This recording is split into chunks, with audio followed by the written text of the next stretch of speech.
Dear traveler, good morning. Today we will cross time in search of a fundamental question. There is a plan behind every construction, even for a hut. So what about the universe? Before leaving for a new exciting adventure, think of liking the video and subscribing to the channel to not miss anything. Thank you, and have a nice trip.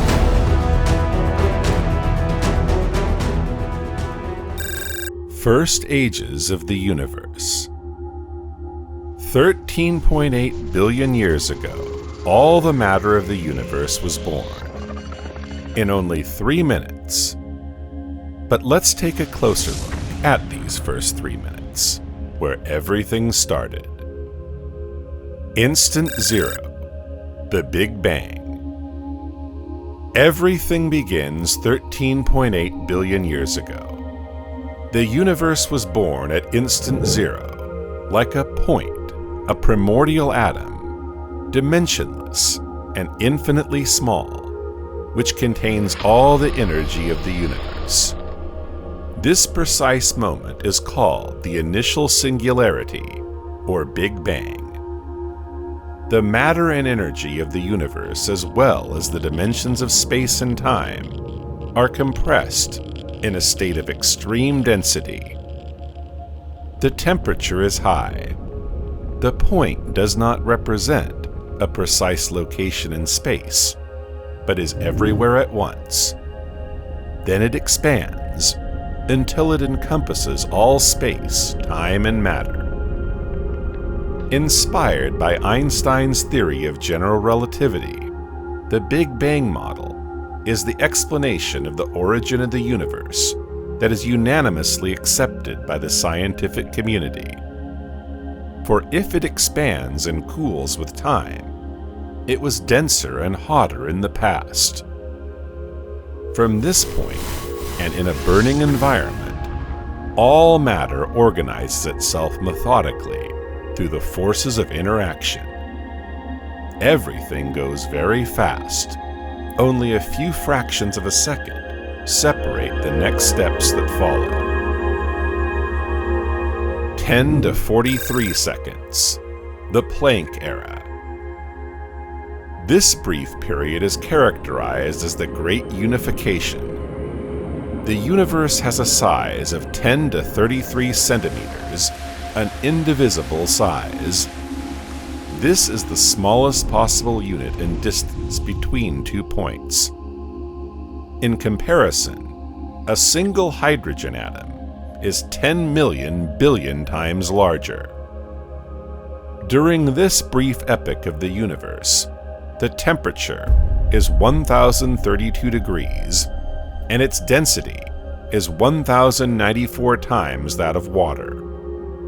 The universe was not yet subject to the four forces of nature, which are the strong nuclear force, which assembles the nuclei of atoms, the weak nuclear force, which governs radioactivity, the electromagnetic force, which acts between electrically charged particles, and the last one, the force of gravitation. In the Planck era, these four forces are united into one force. The fundamental interactions and the notions of space and time have no meaning at this time. Neither general relativity nor quantum physics can describe this phenomenon, since the forces all apply at the same time. The Planck wall stands between the time before and after the Big Bang, like a border making this primordial period inaccessible.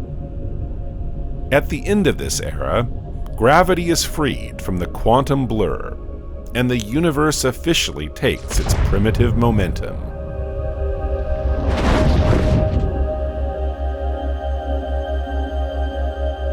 (10 to 34 seconds).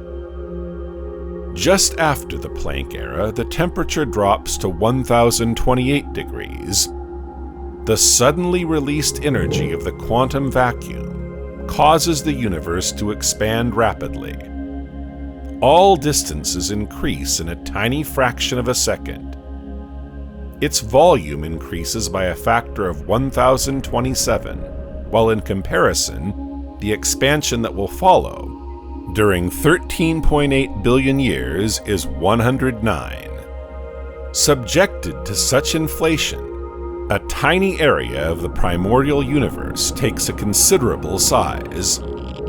Stretching the curvature of space excessively in all directions, the anisotropies are almost erased.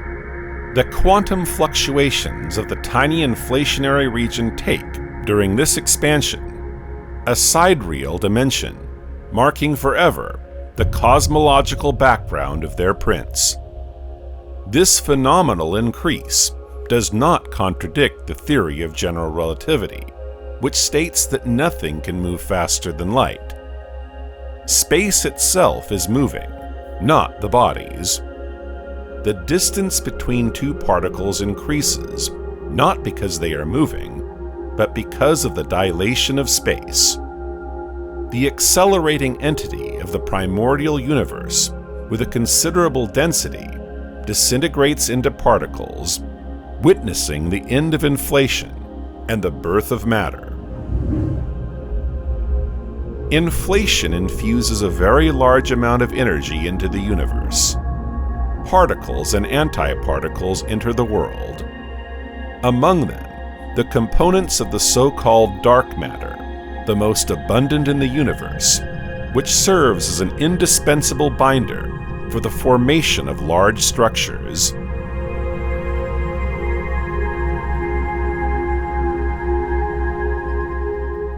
(10 to 32 seconds). The formation of proton quarks. After the inflation phase, the universe returns to a more suitable expansion rate, resembling the one that will dominate during the billions of years that follow. It has the size of an orange, and its temperature cools to 1025 degrees. The quarks, first elements constituting the matter, appear, accompanied by antiquarks. Antimatter is matter with an opposite electric charge. At each meeting, it is the annihilation, and a photon is released. The flight is played in full light. The strong force takes over and binds the quarks together to form composite particles, combining three quarks, mesons and baryons. The best known of these are protons and neutrons, the constituents of everything perceptible in the universe. Antibaryons form naturally, and an intense period of annihilation occurs. The meeting of a matter and its antimatter leads to their disappearance and the production of two hyper-energetic photons. Conversely, when a photon materializes, a pair of matter-antimatter, it balances the losses, insofar as the photons are energetic enough to produce the reaction. As the expansion continues to decrease, the average energy of the photons decreases. There is not enough pair produced while the annihilation continues. The baryons would have disappeared if a symmetry breaking had not broken the equality within the primordial soup. An excess of matter appears. 1 billion antiquarks against 1,000,000,001 quarks. An imbalance which seems derisory, and yet it is thanks to him that the matter that we know and of which we are made exist. The antibaryons disappear and remain only 1/10000000th of the baryons. The so-called baryonic matter is made of quarks and antiquarks, elementary particles of the standard model, subjected to the strong force. The primordial soup is brought to such a high temperature that the thermal agitation takes over. Quarks, antiquarks, and gluons move freely. 1 second. Protons dominate over neutrons. The energy of photons falls below the threshold of electron-positron pair production. causing the disappearance of anti-electrons and leaving only a handful of electrons. The universe cooled to 10 billion degrees, and its density fell to 380,000 times that of water. Following the defeat of antimatter, an imbalance is created between the quantity of neutrons and protons. Neutrons are formed by the coupling of a proton with an electron, but the latter have mostly disappeared following annihilation. The protons are now 5 times more present than the electrons. From 12 seconds. The primordial nucleosynthesis. The temperature now reaches 1 billion degrees. In the middle of this dense and hot universe remain protons and neutrons, which bind without risking to be separated by the photons. They form the nucleons. The remaining protons alone will form hydrogen atoms. The strong force forces the nucleons to come together and form simple atomic nuclei, such as deuterium. As soon as they are created, they are immediately disassociated by photons.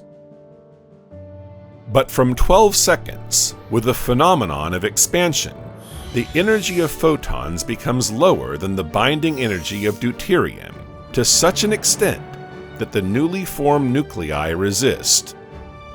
The latter attract in turn a proton and a neutron to form a helium nucleus. The universe is suddenly like a nuclear fusion reactor, in which all the free neutrons are bound to the helium nuclei. The primordial nucleosynthesis stops after a few minutes, releasing in the universe these light nuclei of hydrogen and helium. The drop in temperature and the stability of the helium nucleus will not allow a nucleosynthesis to be reproduced later.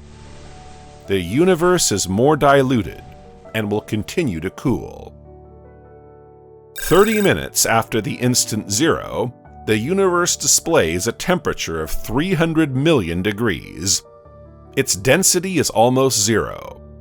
Nothing more will happen for a few 100,000 years. The universe continues peacefully its expansion. Its radiation still prevents the heaviest elements from forming because they remain unstable. The hydrogen and helium nuclei are bathed in a sea of photons. Everything slows down.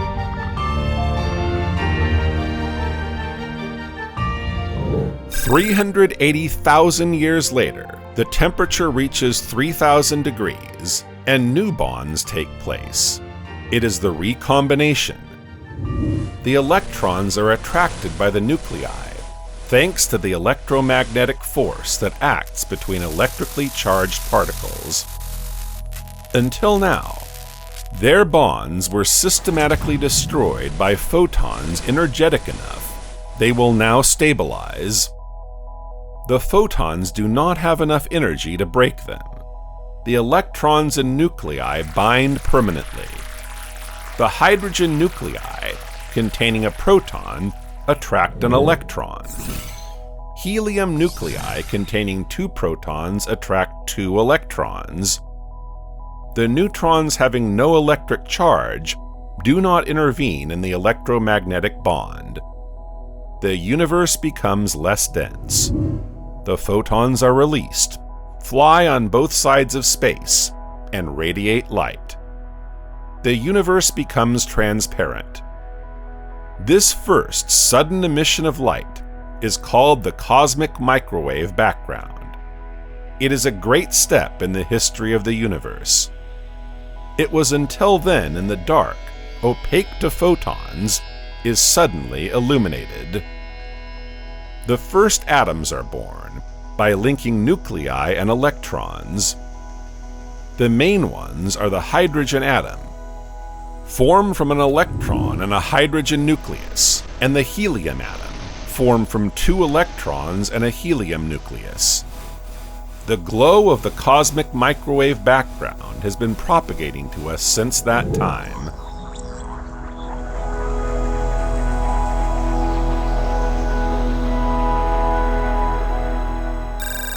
The period of Dark Ages begins 13.7 billion years ago. The universe is homogeneous. It contains no stars.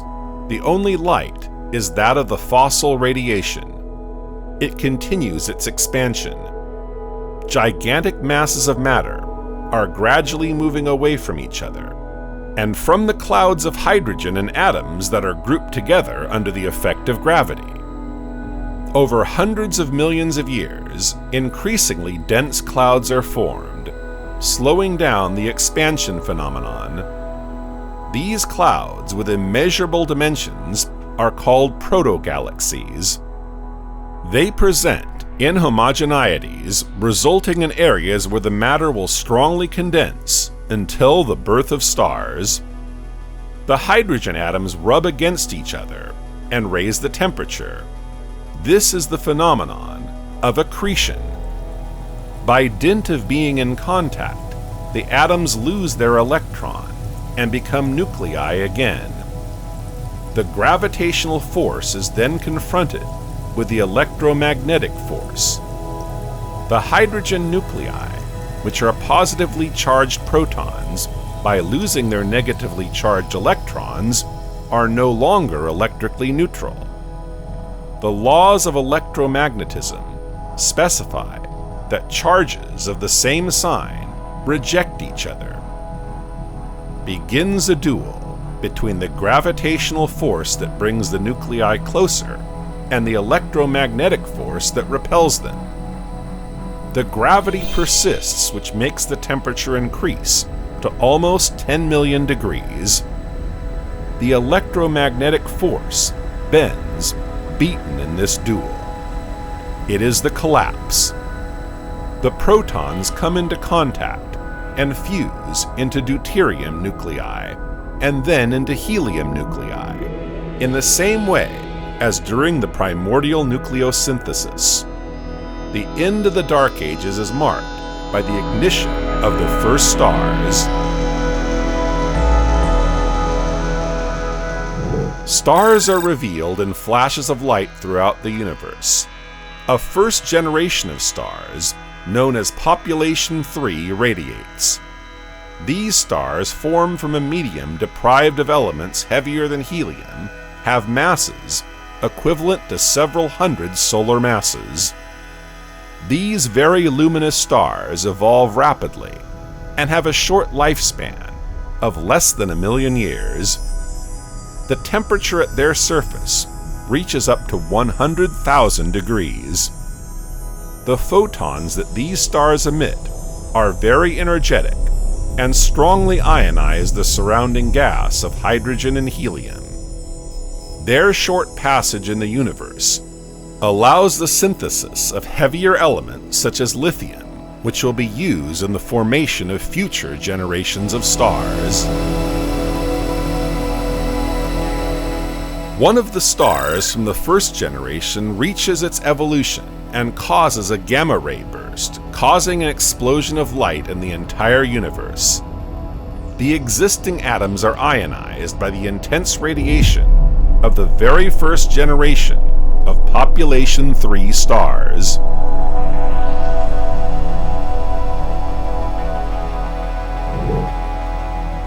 The first galaxies take shape 13 billion years ago.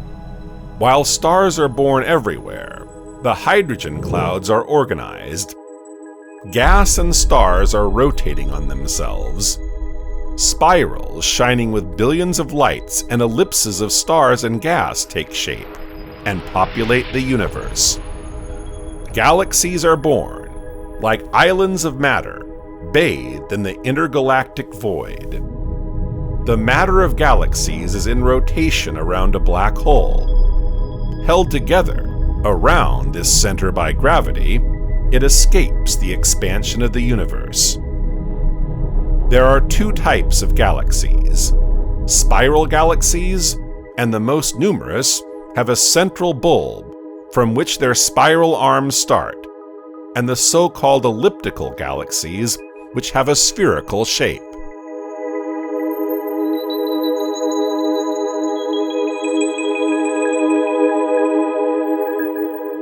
The universe is 1 billion years old, and the first clusters of galaxies are emerging. Some newly formed galaxies gather in clouds, which are called clusters. The most massive are the descendants of protoclusters, concentrations of primordial galaxies. Some of them are so massive and active that they manifest themselves as quasars. In a remote corner of the cosmos, dark matter and baryonic matter condense into a protocluster of galaxies that extends over 40 million light-years. Its high density causes many mergers between galaxies. The formation of young and massive stars goes into overdrive. At the heart of some of them, ultramassive black holes are formed, and quasars are ignited.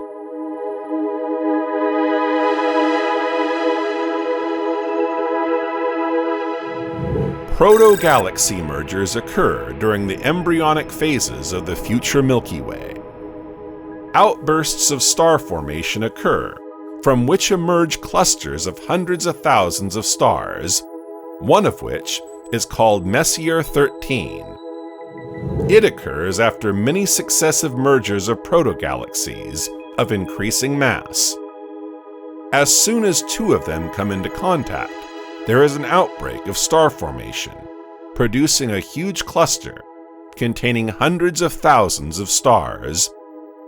The biggest ones quickly leave the sky.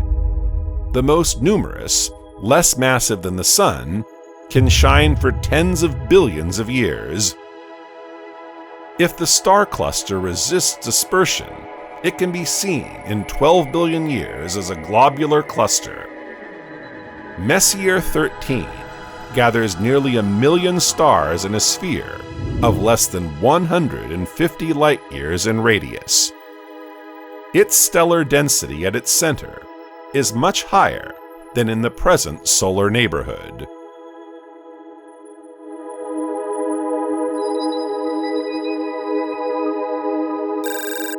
Barely 2 billion years old, thousands of young galaxies are already well established in the universe.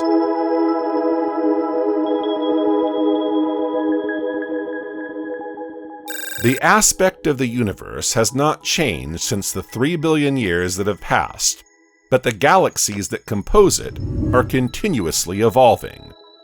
They have not yet reached the balance that will characterize them later.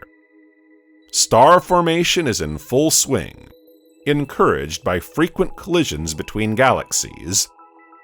The first generation of population 3 stars gives way to metal-poor objects whose path corresponds to that of the more modern population 1 stars. The stars of mass superior to a few solar masses arrive at the end of their evolution and release in the universe gas-rich in nuclei recently synthesized within the stellar crucibles. Other nuclei produced during supernova explosions also mix with the interstellar medium. The rate of star formation is at its highest. At the heart of galaxies, a balance is established between the metal-rich gas that escapes from stars and that which comes from the intergalactic medium devoid of these same metals. The proportion of elements constituting the universe is frozen at around 74% hydrogen, 24% helium, and 2% other elements, with oxygen, carbon, neon, and iron.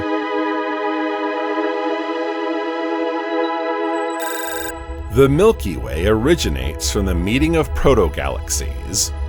As the coalescence proceeds, dark matter stagnates at the periphery, forming a spherical halo with a radius of about 200,000 light-years and a mass of about 1,000 billion solar masses. The baryonic gas entrained in the interior contracts into a very thin disk, animated by a great speed of rotation. Clouds of interstellar gas float in this disk, with a radius of 50,000 light-years, in which several billion stars are now fixed. The local supercluster, Laniakea, the basin of gravitational attraction towards which the galaxies and clusters of galaxies travel, is formed when the universe is only half its current age. Spread over 500 million light-years, the mass of matter it contains is equivalent to 100 million billion solar masses. This gigantic cosmic continent is composed of 100,000 large galaxies, including the Milky Way, each containing about 100 billion stars and 1 million dwarf galaxies. The aggregate of galaxies in which the Milky Way is located is the local group, consisting of about 30 individuals, in other words, a very modest cluster.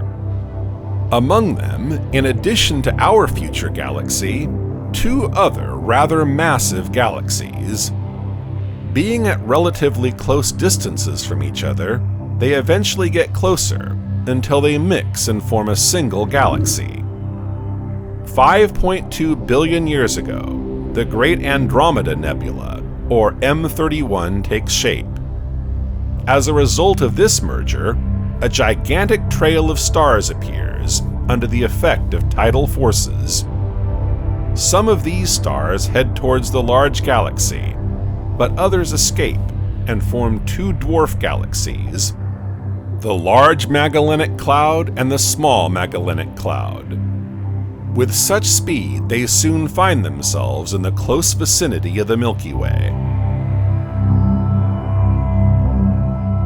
The expansion of the universe, which was slowed down since the end of inflation, is activated again, under the effect of dark energy.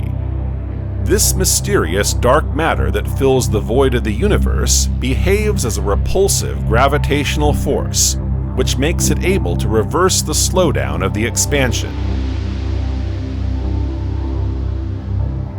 The density of matter decreases with time, while the density of dark energy remains unchanged. The latter becomes the main constituent of the universe.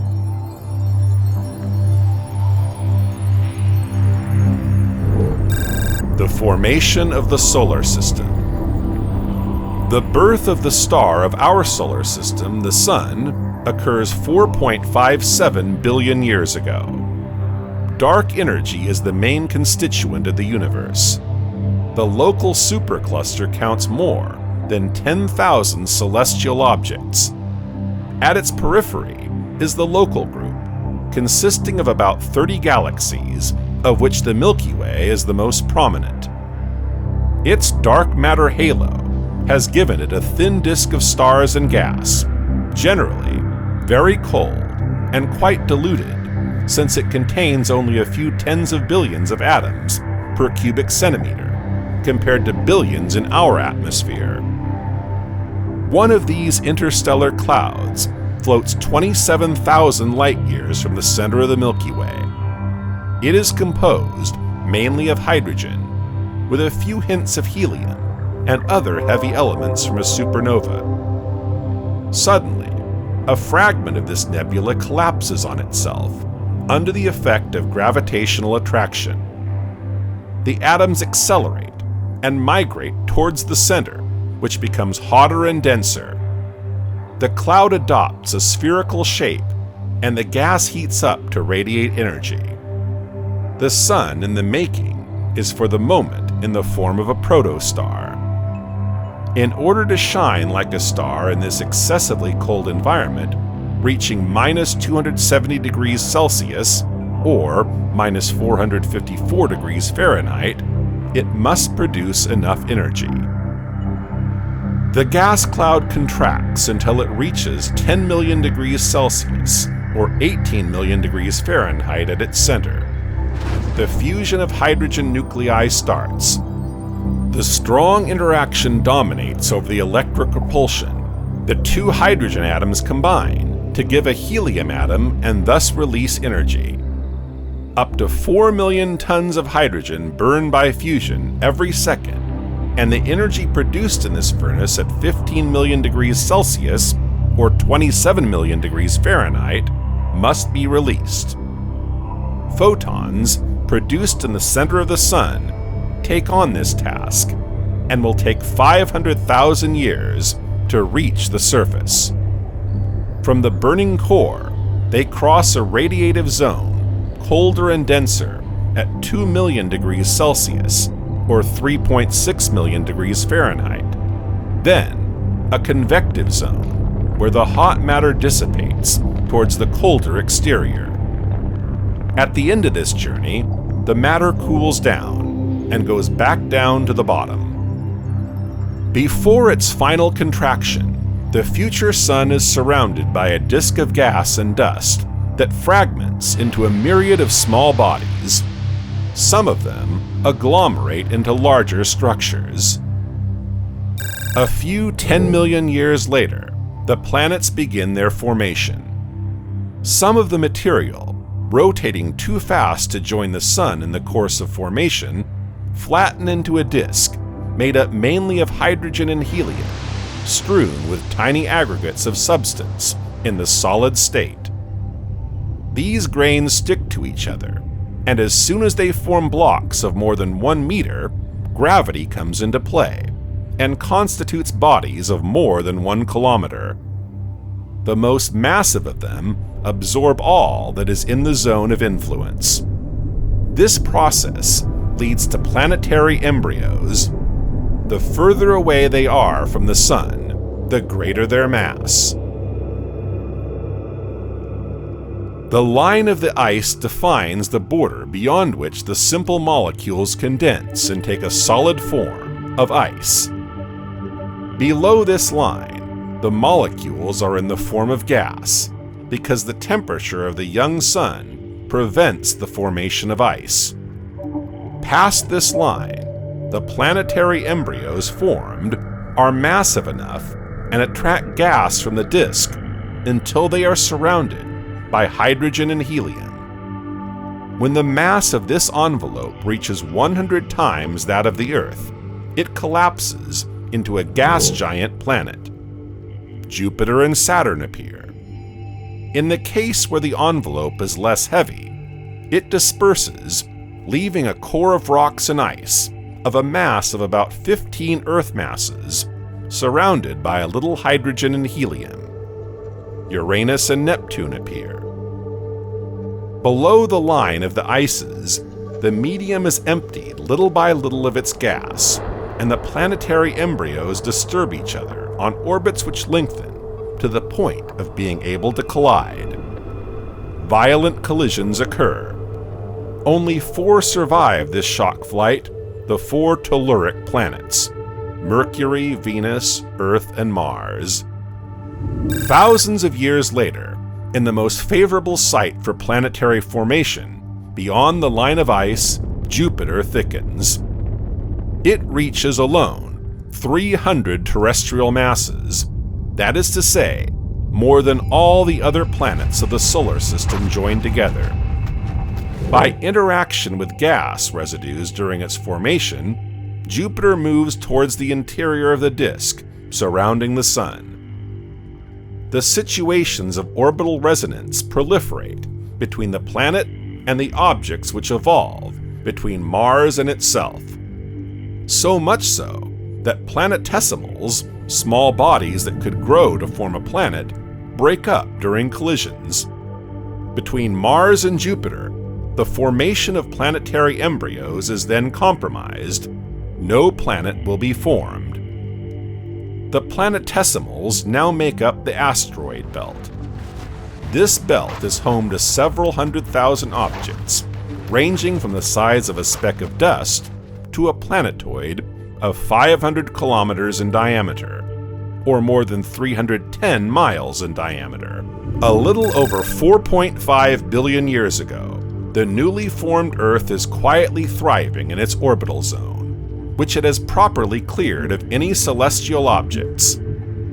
The 2 Lagrange points, L4 and L5, are an exception to the rule, because of the balance of forces at work at these precise locations. Some planetesimals find refuge there, especially at the point L4, which allows the development of a planetary embryo that reaches the size of Mars. This planet, Theia, becomes too massive and escapes from its refuge point thanks to the gravitational influx of other planets. It follows a more than chaotic orbit around the Sun before colliding with the young Earth. Theia is broken under the impact and scatters in the surroundings. Its core, mainly made of iron, enters the heart of the Earth in a state of complete fusion because of the violence of the shock. The energy involved in this collision is spectacular. Billions of tons of material are vaporized and melted, and the temperature of some parts of the Earth reached 10,000 degrees Celsius, or more than 18,000 degrees Fahrenheit. Rock debris from both planetary mantles floats in a vortex in the Earth's orbit. The outer layer of the Earth melts and forms an ocean of magma. A few years later, this debris clumps together to form a new celestial body, the Moon. Its iron core remains relatively small. Located at the beginning at approximately a tenth of the current lunar distance, it turns in orbit around the Earth. It will move away gradually because of the acceleration by tidal effect. The Earth and the Moon enter in synchronous rotation. One side of the Moon is constantly turned towards the Earth. The Moon, essential actor of the future evolution, allows the Earth to stabilize its axis of rotation thanks to the mechanism of tidal friction.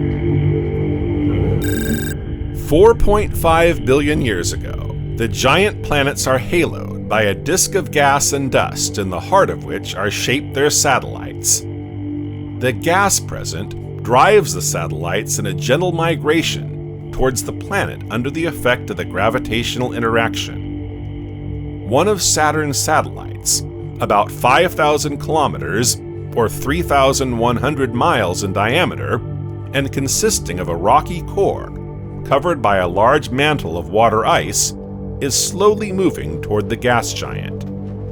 The large satellite crosses the rock limit, the distance below which its internal cohesion can no longer resist the tidal forces caused by the planet. The mantle of ice is pulverized, and the core of rocks, more tenacious, continues to move until being swallowed by Saturn. A multitude of ice blocks are scattered. A part of them is captured by the planet, and the rest spreads out in a flattened disk around the planet, forming the famous rings of Saturn.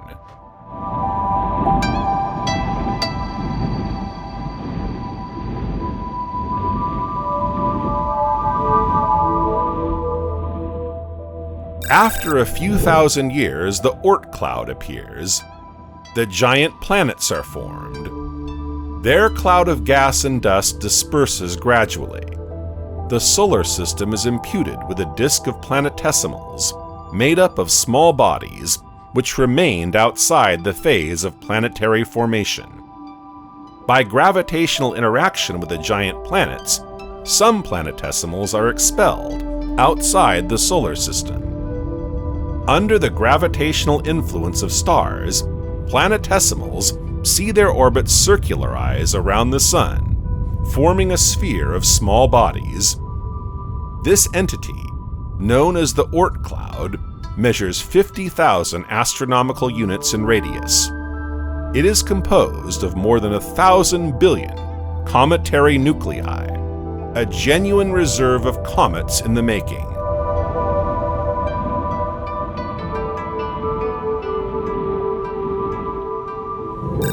9.8 billion years after the Big Bang, the solar system continues its evolution. The four giant planets are very close to each other. Uranus is the farthest from the Sun, standing close to a disk filled with planetesimals. A few million years later, the four gas giants begin a migration due to gravitational interactions with the small bodies of the inner edge of the disk. Saturn, Neptune, and Uranus move towards the outside, while Jupiter leaves towards the interior. The rotation period of Jupiter around the Sun is now half that of Saturn. This modification in the orbital structure of the giant planets has a violent and brutal impact for the solar system. Saturn is pushed back by Jupiter on its final orbit and enters in interaction with Uranus and Neptune. These last two are propelled on much more elongated orbits. Neptune overtakes the orbit of Uranus and is projected into the heart of a disk of planetesimals. Thousands of bodies are ejected out of their initial orbits, outside and inside the solar system, towards the telluric planets. It is the period of the Great Late Bombardment. The Moon, Mars, Mercury, and the Earth, to a lesser extent, are suddenly hit by meteorites and comets. Their surface is deeply marked by impact craters. The Moon has about 1,700 of them. The Earth is hit by almost 22,000 gigantic objects, some of which have a diameter greater than the size of a country like France, i.e., more than 1,000 kilometers or 620 miles. Violence that has consequences. The energy released during the bombardment was enough to vaporize part of the oceans that covered the Earth, destroying any form of life that might have started to settle on the planet, making it temporarily uninhabitable. Triton becomes the satellite of Neptune 3.9 billion years ago. The planet evolves then in the deepest part of the planetesimal disk. A couple of planetesimals pass at low speed in the zone of gravitational influence of Neptune. It is easier for Neptune to capture a pair than a single object, because it only has to transfer the excess energy of the system to the other member, which is consequently expelled. It becomes the largest satellite of the planet, with a diameter of 2,700 kilometers or 1,700 miles in diameter, which travels its orbit in the opposite direction of the rotation of Neptune. Following the Great Late Bombardment, volcanism appears on the planet Mars. All the lava present under the surface escapes repeatedly at specific locations. The lava, very fluid, accumulates in successive layers until it forms shield volcanoes in the long term, in the shape of a relatively flat cone. In the absence of the erosion mechanism that is usually supposed to sculpt mountains, some of these volcanoes in formation grow to colossal sizes. This is the case of Olympus Mons, the largest volcano that also becomes the highest peak in the solar system. This giant out of category measures more than 22 kilometers, or 13 miles high, and 650 kilometers, or 400 miles in diameter. Its magma chamber is close to 80 kilometers, or 50 miles in diameter, and the flow of lava that flows from it exceeds 1 million cubic meters per second. In order to reach the summit of Olympus Mons, it is necessary to climb the base of the volcano, surrounded by cliffs, 2 to 6 kilometers high, that is to say, more almost 4 miles. Then follows a slope, called aureole, consisting of ridges and imposing blocks. There is the immense caldera, the volcanic crater, built of a tangle of 5 calderas, measuring 80 kilometers in diameter, or more than 50 miles in diameter. Clouds of carbon dioxide, ice, and dust are formed, and moved by the Martian winds. Mount Olympus dominates the solar system. The migration of Jupiter and Saturn out of the solar system sends Neptune into an orbit, where it gravitationally interacts with the early disk. The planetesimals, which are too close to the planets, see their orbits upset until being ejected from the solar system. Some arrive in the Oort cloud. Others continue their course and join zones where the orbital stability reigns. They sometimes settle on orbits very inclined with respect to the ecliptic plane and form an annular zone, which reminds that of a much larger asteroid belt, the Kuiper Belt. Composed of billions of ice bodies, some of which have a diameter of more than 1,000 kilometers, it is located between 30 and 55 astronomical units beyond the orbit of Neptune. In addition to small bodies composed of frozen volatiles such as methane, ammonia, and water, the Kuiper Belt contains at least 3 dwarf planets: Pluto, Makemake, and Haumea.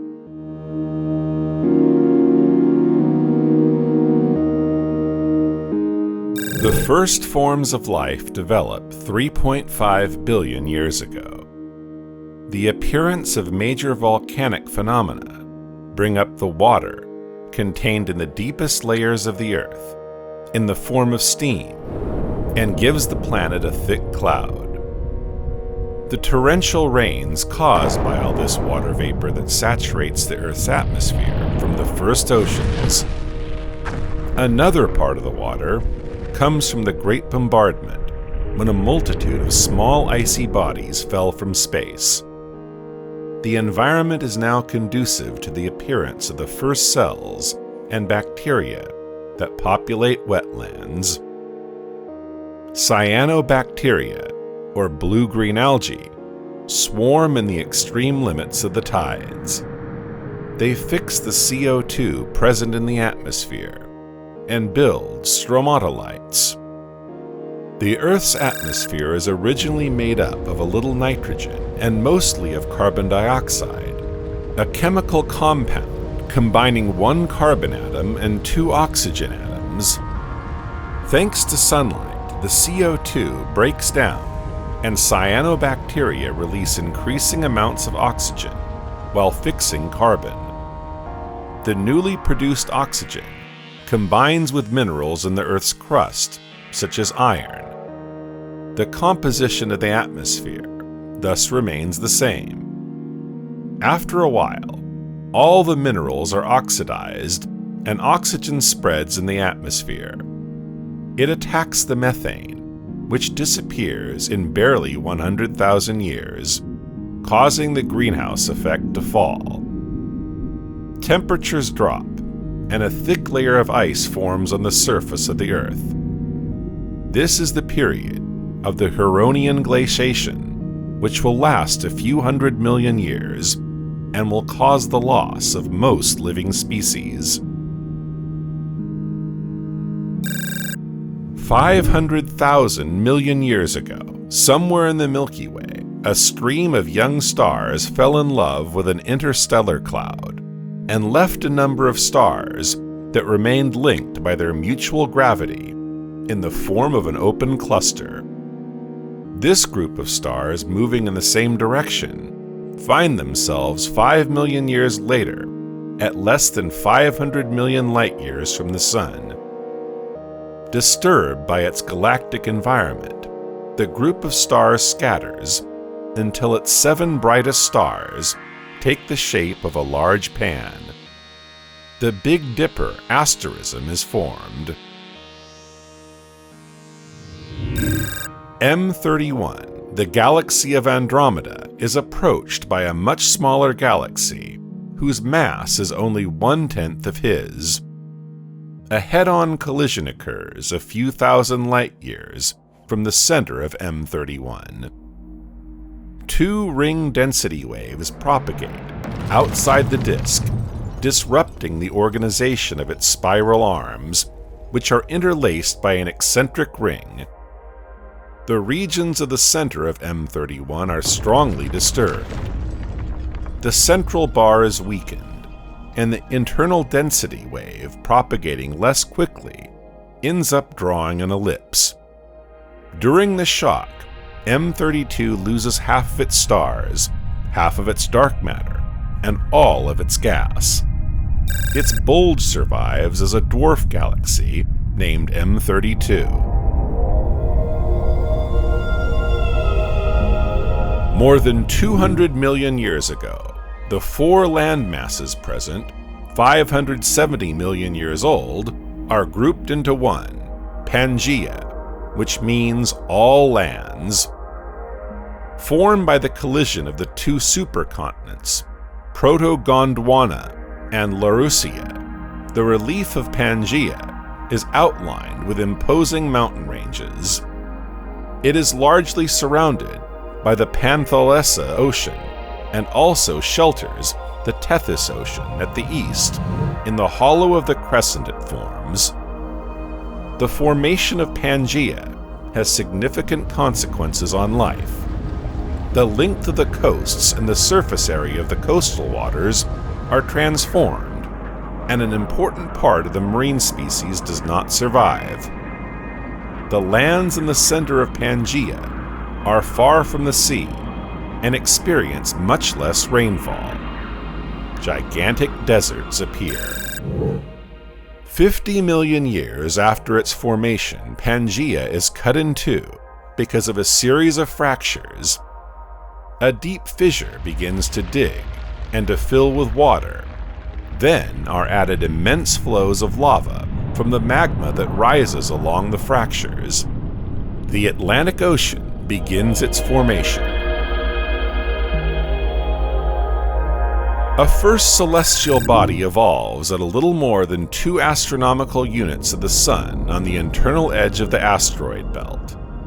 With a diameter of 170 kilometers or 100 miles, it is an object of suitable size for a population whose growth is limited by the disruptive presence of Jupiter, and whose asteroids rarely exceed this diameter.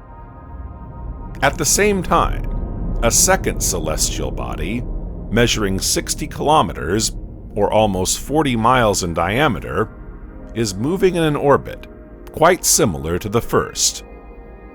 One day the two asteroids collide. A head-on collision with a speed of 3 kilometers per second, or 2 miles per second, of immeasurable violence. The two asteroids are reduced to a dust of debris, large enough to allow them to aggregate again, and form a new family of objects with similar characteristics. The family of asteroids, named Baptistina. Composed of 100 objects larger than 10 kilometers or 5 miles, with the largest member measuring more than 40 kilometers or 25 miles in diameter, it has not finished making news. Olympus Mons, the gigantic Martian volcano, shows persistent seismic activity.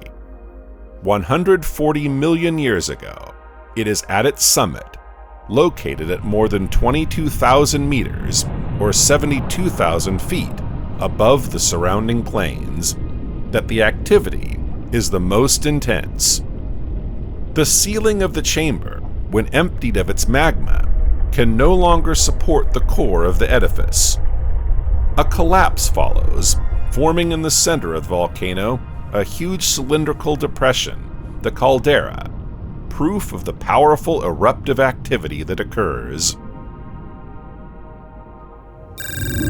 Some 3,000 stars are formed, not far from the Milky Way, 400 light-years from the Sun. They shine with a bluish light because of their surface temperature of more than 10,000 degrees. Located close to each other, in astronomical terms, this cluster of stars draws on the celestial vault a remarkable asterism, which reminds the figure of the Great Bear. The cluster M45, or Pleiades, contains a dozen stars visible to the naked eye from Earth. All are linked together by gravitation. The asteroids of the Baptistina family remain in the cosmos. They are subject to the Yarkovsky effect. This means that they are objects in rotation on themselves in the presence of radiation. Illuminated by the source of radiation, one side of the object receives energy. After half a rotation, this same face, being then in the shade, radiates the energy received towards the outside. A very weak thrust is exerted at this time, depending on its shape and its surface condition. The Yarkovsky effect splits the Baptistina family into two groups, which move away from each other. In their motion, some of them are disturbed by Jupiter and the other planets and are ejected on orbits which can reach those of the Earth or the Moon. 108 million years ago, one of them, with a size of 10 kilometers or 5 miles, goes quite low on the western horizon of the Moon until it violently collides with it. The impact forms a huge circular depression, the Tycho crater, and projects streaks of ejecta over 1,000 kilometers or 3,000 miles on the southern hemisphere of the Moon. Large debris projected during the impact hit the Earth shortly afterwards and caused localized devastation, the beginnings of the planetary cataclysm that would lead to the disappearance of many dinosaurs in a few million years. During a few million years, the formation of impact craters caused by celestial objects of more than 1 kilometer or 1 mile increases. In cause, the asteroids of the Baptistina family, to which we owe the lunar crater Tycho, as well as one of the 4 largest Venusian craters.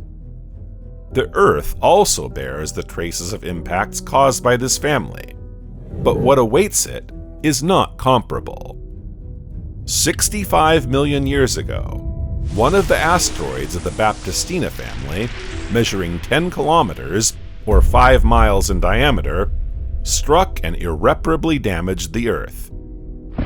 The impact crater is located today under a thick layer of limestone in the north of the Yucatan Peninsula in Mexico. This impact contributes to the mass extinction of 2/3 of the species of the end of the Secondary Era. Non-avian dinosaurs, pterosaurs, and plesiosaurs. It amplifies the massive eruptions in the Deccan landing to a decrease in sunlight and the death of plants. The fracture that started the division of Pangaea 150 million years ago continues its evolution by spreading from one pole to the other of the globe. The submerged zone became wider and deeper. The magma that protruded from the trenches solidified underwater, forming a volcanic ridge of a few thousand kilometers, or several hundred miles. Pangaea is divided into 2 blocks far from each other by the lava emissions that arise from the new ocean. Of a very different architecture than the Milky Way, NGC 2841 is a large spiral galaxy with a flaky outline, crisscrossed by discontinuous beginnings of galactic arms that do not manage to form a coil. The density waves are not sufficient to stretch the spiral arm structures. The star formation is not less active. As evidenced by all the stars formed 46 million years ago, but the galaxy is devoid of interstellar nebulae. The massive stars produce violent interstellar winds that disperse the medium in which new stars could be born and contribute to extinguish any desire for new ignition. 11 million years ago, the galaxy NGC 5128, known as Centaurus A, collided with a spiral in its group. A few million years later, interstellar gas from the spiral surrounds the nucleus of the large elliptical galaxy, where a very massive black hole of several hundred million solar masses is also located. In the same way that water flows to the bottom of a sink, the matter attracted by the black hole encircles it with a thin ring. It is the accretion disk. Matter is ejected at very high speed in two jets that extend over thousands of light years before dispersing in a circle. NGC 5128 belongs to the family of active nucleus galaxies, which is characterized by a particularly intense luminosity. The universe of today. During the formation of the solar system, comets were concentrated at more than 5 astronomical units from the Sun because the temperature is cold enough for water to remain in a solid state. The giant planets can destabilize the gravity of these objects, transforming them into a future cometary nucleus and projecting them in the direction of the inner solar system. 10 million years ago, a small body detached from a reservoir of objects evolving beyond Neptune on very inclined orbits. Gradually brought closer to the Sun, the small body heats up to the point that the ice on the surface becomes gaseous and releases solid blocks. An envelope of gas and dust is formed. It is called the hair. As it approaches the Sun, the comet's hair stretches dramatically away from the star because of the solar wind and radiation pressure. This comet, named Halley's Comet, will regularly pass near the Earth. 7 million years ago, Cygnus X1, the most important source of X-rays, is emitted in the constellation of the Swan. Spread over the sky, from the constellation of Orion to that of Cygnus, one of the arms of the Milky Way shelters 2 beautiful blue stars. The more imposing of the two is known to blow stellar winds of great intensity. At the end of its life, it breaks free of its envelope, and its heart collapses into a black hole of 10 solar masses. But the duo of stars persists. The second star loses matter that wraps around the black hole to form a disk of gas. Frenetic friction phenomena make it rise in temperature to millions of degrees. A stream of X-rays is emitted, the brightest source in the sky. Located near the Sun, a massive star sees its core collapse on itself as it enters the final stage of its evolution.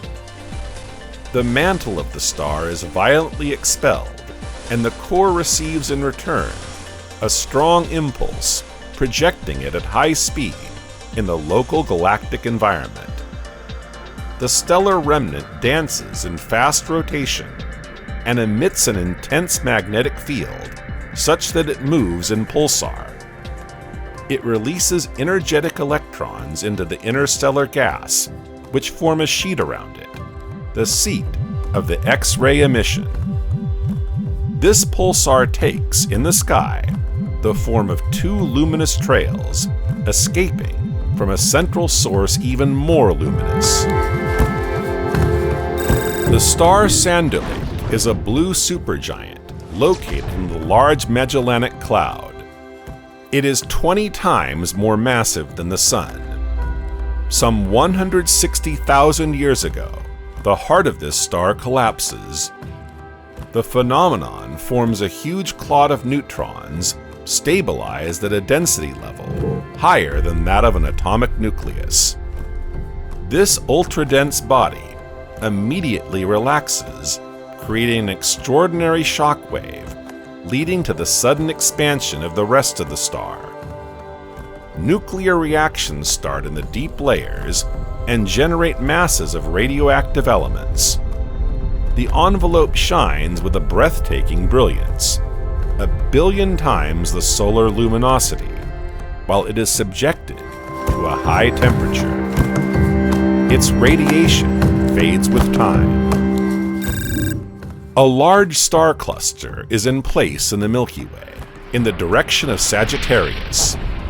48,000 years ago, the core of one of the stars collapses.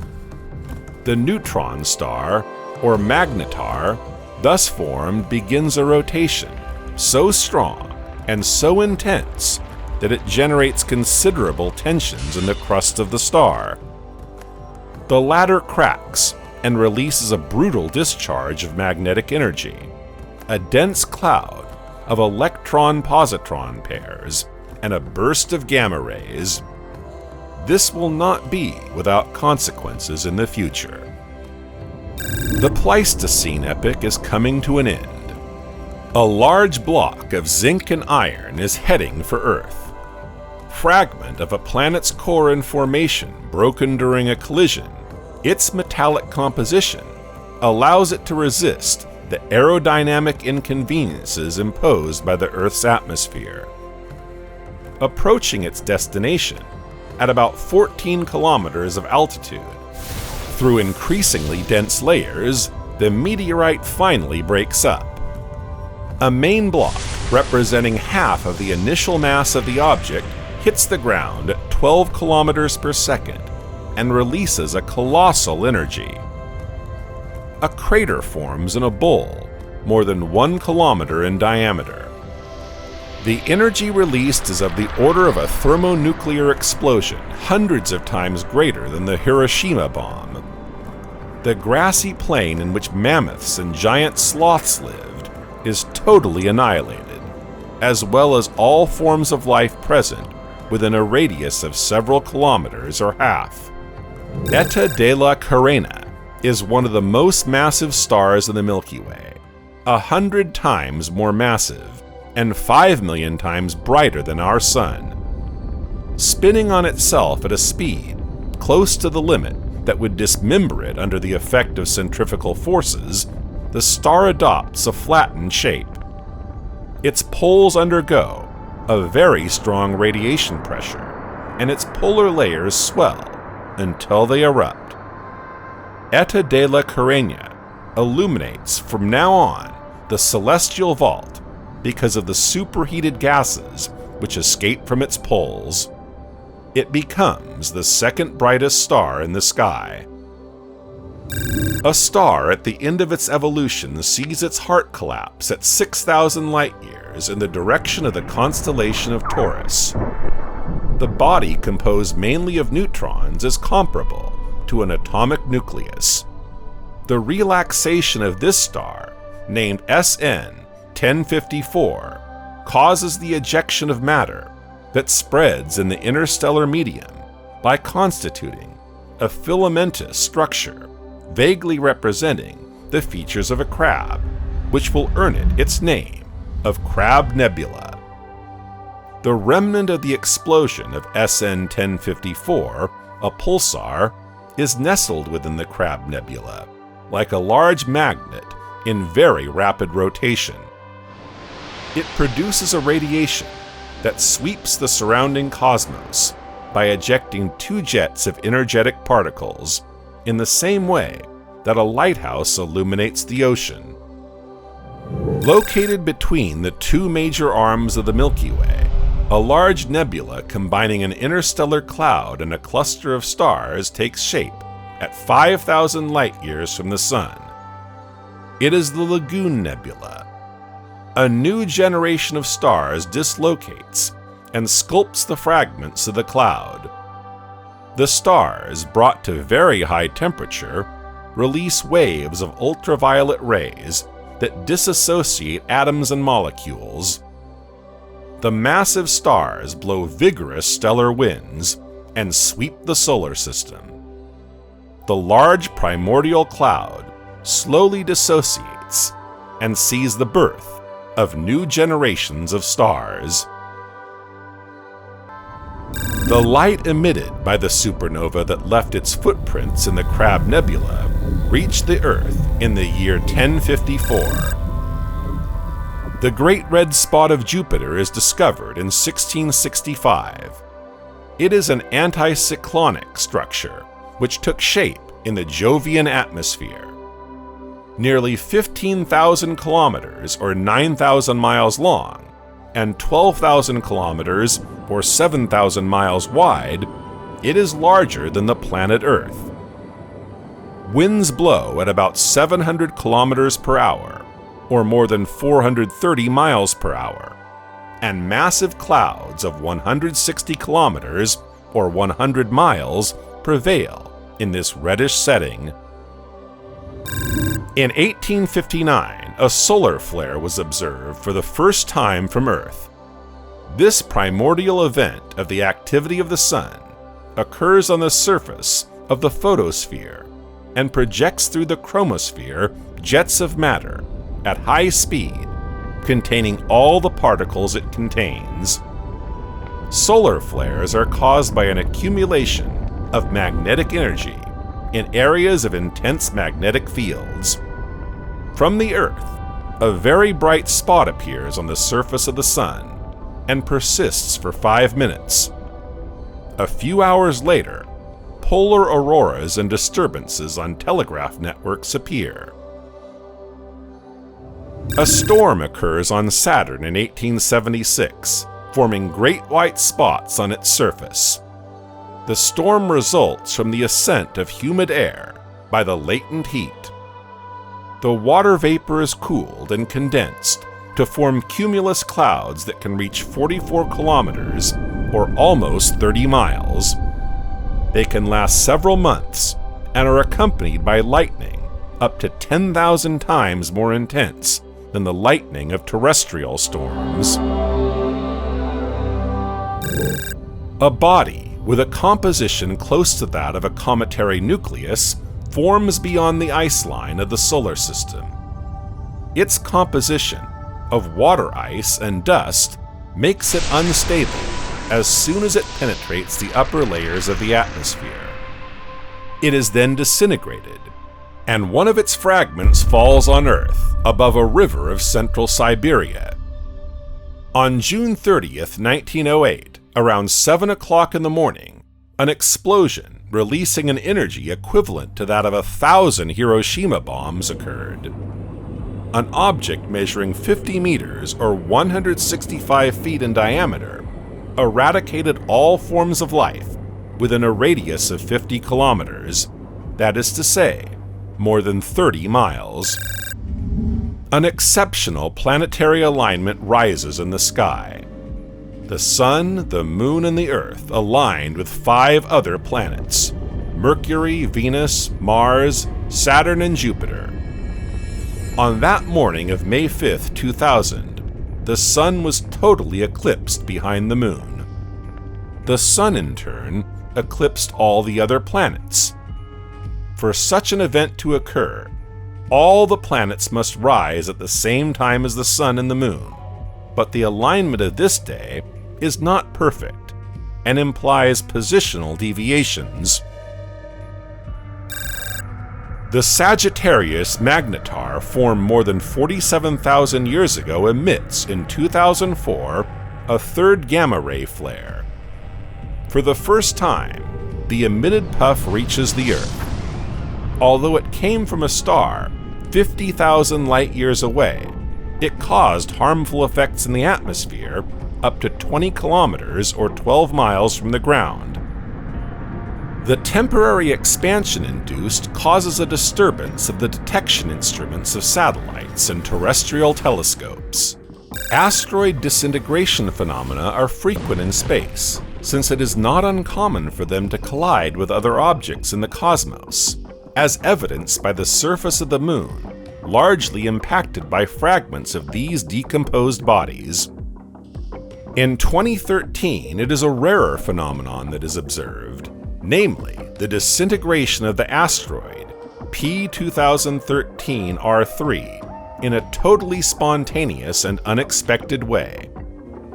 This event is explained by the instability of the asteroid when it is struck by the light of the Sun. Its rotational intensity increases until it becomes uncontrollable and breaks into a dozen blocks, the largest of which measure between 180 and 350 meters in diameter, or between 590 and 1,150 feet in diameter. The universe is continuously changing, This year, 2022, delights our eyes with wonderful astronomical events. During a few days, the quantity of meteors visible in the sky increases because the Earth passes in the orbit of a comet. A meteor shower, known as the quadrantids, is manifested by about 60 bolides piercing the atmosphere every hour. A show of different eclipses takes place throughout the year. Partial solar eclipse and total lunar eclipse will change the aspect of the sky during a short period of time and will satisfy the most curious in astronomy. And what about the rest? The story does not end here. There are still long chapters to be written. What we know today is nothing compared to what the universe will reveal to us tomorrow.